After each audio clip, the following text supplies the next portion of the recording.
A shocking development broke today in the most pivotal Senate race in the country, and what this reveals changes everything.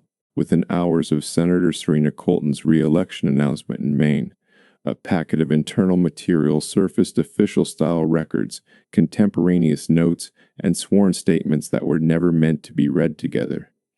Some pages are redacted, some names are missing, and one line appears 3 separate times, in 3 separate files, like someone was trying to leave a trail while pretending they weren't. Tonight's segment is a fictional political dramatization presented in the style of an investigative broadcast.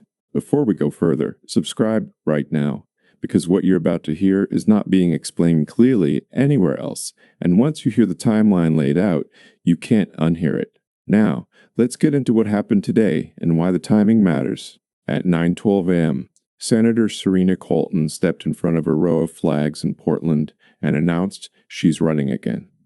The message was simple: stability, seniority, results, the usual language of an incumbent in a tight race. But the announcement itself is not the story. The story is what started moving behind the scenes the moment that announcement went live.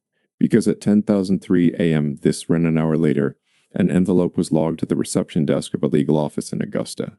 Not emailed, not faxed, hand-delivered. The intake stamp is clean and specific. 10,341. And attached to the intake sheet is a note written in block letters, R.E. Colton / Maine Q4 to Arthur and Rose, R.E. Colton / Meds. That's the first credibility signal. A contemporaneous intake stamp with seconds. Official style processing, not a screenshot, not a rumor. Inside that envelope, according to the inventory sheet, were 4 things. Let me read this word for word from the memo's first paragraph. This is the line that set the tone. I am not alleging a crime. I am documenting a system. Read that again. I am not alleging a crime. I am documenting a system. Read that again. I am not alleging a crime. I am documenting a system.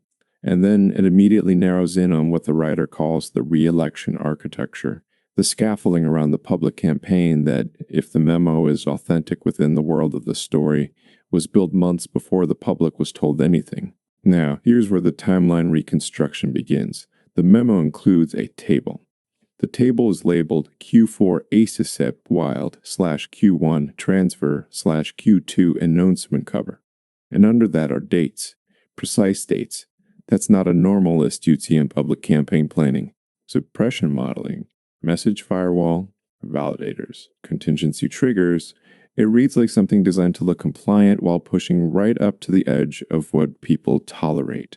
Now, the memo's author includes something called Exhibit A Calendar Crosswalk. This is where it gets specific. On the printed calendar pages, there are blocks of time highlighted in pale yellow. Next to them are handwritten initials. Some are clear, some are smudged. And in the upper right corner of several pages is a stamp. Dash, twat, rashed. So someone at some point thought this calendar was sensitive enough to partially black out. That matters. One highlighted block appears repeatedly, not once, not twice, repeatedly on Tuesdays between 7 p.m. and 9 p.m., labeled with 2 letters, NF. The memo claims NF stands for Northbridge Forum, described as a private call with donors and strategists, structured as policy discussion, but run like a campaign war room. Is that illegal? In this dramatization, the memo doesn't say it's illegal. It says it's hidden. There's a difference, and hiding is the point. But it gets worse, because the thumb drive inventory says AER80 ACE plus KL. The calendar is one thing, the photos are another. The file list printed in the envelope shows folders with names that look like machine-generated tags. That last one, unknown or NOEXE, is where the author wants your attention. Because the memo includes a sentence that's almost taunting.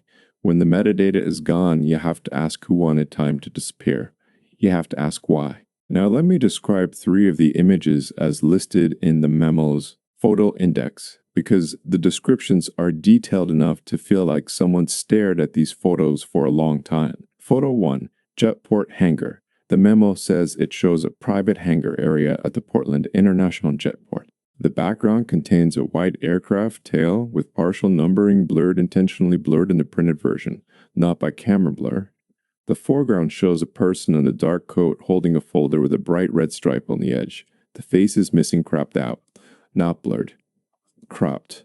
That's a choice. Photo 2. Arlington Lobby. The memo describes a hotel lobby in Arlington, Virginia. A clock on the wall reads 8:37. The memo notes security mirror behind subject, suggesting the photo was taken from a distance. The subject, allegedly a senior aide, is visible from the shoulders down, holding a phone with a screen that is washed out by glare. But the memo claims you can still see the top line of a message thread title, Colton Announce. And then the memo says this, and I'm going to read it exactly. Title matches thread name in email headers. Correlation is the point. Here's the part no one expected, the printed emails. There are 12 pages of emails. They're printed with full headers. To, from, date, subject like you'd see when someone exports directly from an archive. Are they real in our world? This is a dramatized file within a fictional scenario. But within the story, they're presented as internal correspondence. One subject line appears twice. RE, firewall language, keep it clean. Let me read you one email word for word. It's short, and that's why it's chilling. From MRN, VA, DA4, 7-16 p.m. Subject, RE, firewall language, keep it clean, body. Use community partners, not campaign validators. Avoid dates. Avoid names. If asked, it's civic education, not politics. Read that again. Use community partners, not campaign validators. Avoid dates. Avoid names. That is not the language of transparency. That is the language of preemptive defense. Now, the memo doesn't stop there. It layers in a second set of records, what it calls official records. Specifically, it references an ethics intake log and includes a photocopy of a form stamped with a seal-like mark. The top reads, Office of Senate Ethics Intake Summary, copy. Under subject, it says, Colton, Serena Outside Coordination, Third-Party Media. Under status, it says, or view no action, pending ADL. Under status says, review no action, pending ADL material. And then, in a handwritten note field, it says, hold until announcement. You hear that, and you immediately understand what the author wants you to feel. That someone waited for the political moment, not the ethical moment. But it gets worse, because the packet includes what the author calls sworn excerpt. This is presented as a transcript snippet. It's from a deposition Q&A. The header reads, sworn statement under oath, April 22 location, Augusta, Conference Room B. Again, within this fictional broadcast, we're dealing with a constructed file. But listen to the dialogue because it's written in a way that mirrors real testimony. You can hear it, right? The dance, the careful language, supporters, not donors, stakeholder briefings, not strategy calls. Same room, different vocabulary. Now the packet includes Exhibit D, third-party scripts. These are the kind of documents that, if they exist, are rarely seen because they're the connective tissue between a public narrative and a private plan. There are 3 script pages. Each is labeled with a code. TRK1, stability. TRK2, main values. TRK3, risk. And each script has stage directions. Yes, stage directions like a performance. On TRK1, stability, there's a line near the bottom, pause, let the silence sit. On TRK3 risk, there's a bolded note, use the phrase too extreme for Maine. Exactly, do not improvise. Exactly, do not improvise. Why does that matter? Because the memo's author claims these scripts were distributed not to the official campaign, but through civic partners, local voices, community leaders, third-party accounts. In other words, plausible deniability. And right there in the margin, there's a handwritten note, blue ink. Make you feel organic. Make you feel organic. Let that sit for a second. Now we move to the part that made my stomach drop when I first read it, the flight log summary. The packet includes a single page labeled Travel Non-Public Movements, Q4/Q1. It lists dates, airports, and tail ref numbers partially blacked out. Here are 3 entries. If you're listening closely, you caught it PWM, the TEB. That's Portland to Teterboro private aviation territory. And the memo doesn't say she committed a crime. It says, why is the official schedule blank on Jan 26? And then it cites a second calendar page where Jan 26 is marked with one word off. But the travel log says otherwise. Here's the part no one expected. There's a receipt attached. It's a grainy printout of what the packet calls car service invoice. It lists pickup Teterboro, drop Northbridge suite level. The invoice total is $412. The name is redacted, just a black bar, but the memo points out something subtle. The billing email domain matches the vendor onboarding list. In other words, the same network appears across different pieces of paper, not once, not twice, repeatedly. Now, let's talk about the vendor onboarding list, because this is where the reelection bid becomes more than a speech. It becomes an operation. The packet includes an internal-looking spreadsheet titled Q4 Vendors Comms/Data Outreach. There are columns, vendor scope, start date, billing channel, contact, notes. The billing channel column is where the author wants your attention, because several entries do not say campaign. They say things like foundation grant, civic initiative, education partner, nonprofit pass-through, and one entry one says special project keep off calendar. Keep off calendar. Now, the memo's author highlights a vendor called Pine and Harbor Strategy. It's described as message testing and community validation. Start date, October 17.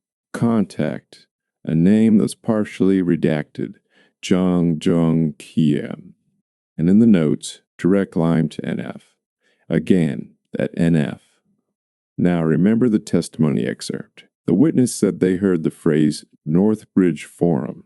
The calendar has NF blocks. The vendor sheet says direct line to NF. The emails talk about validators. The scripts tell people to say exact phrases, do not improvise.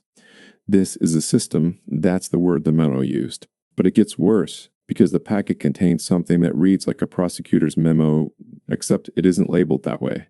It's labeled Counsel Summary Risk Exposure. And it has bullet points. Let me read two of them word for word. Risk, coordination optics with third-party voices. Mitigation, separate channels.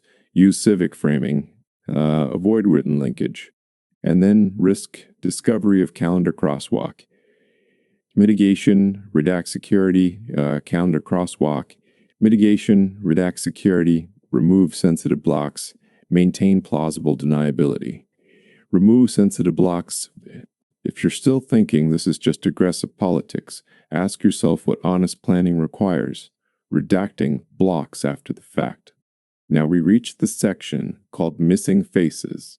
Yes, that's what the author calls it. The memo claims that in multiple photos, faces are either cropped out or blurred, but not consistently. The author suggests that it's not about privacy, it's about identification, and there's one photo described as a Augusta office.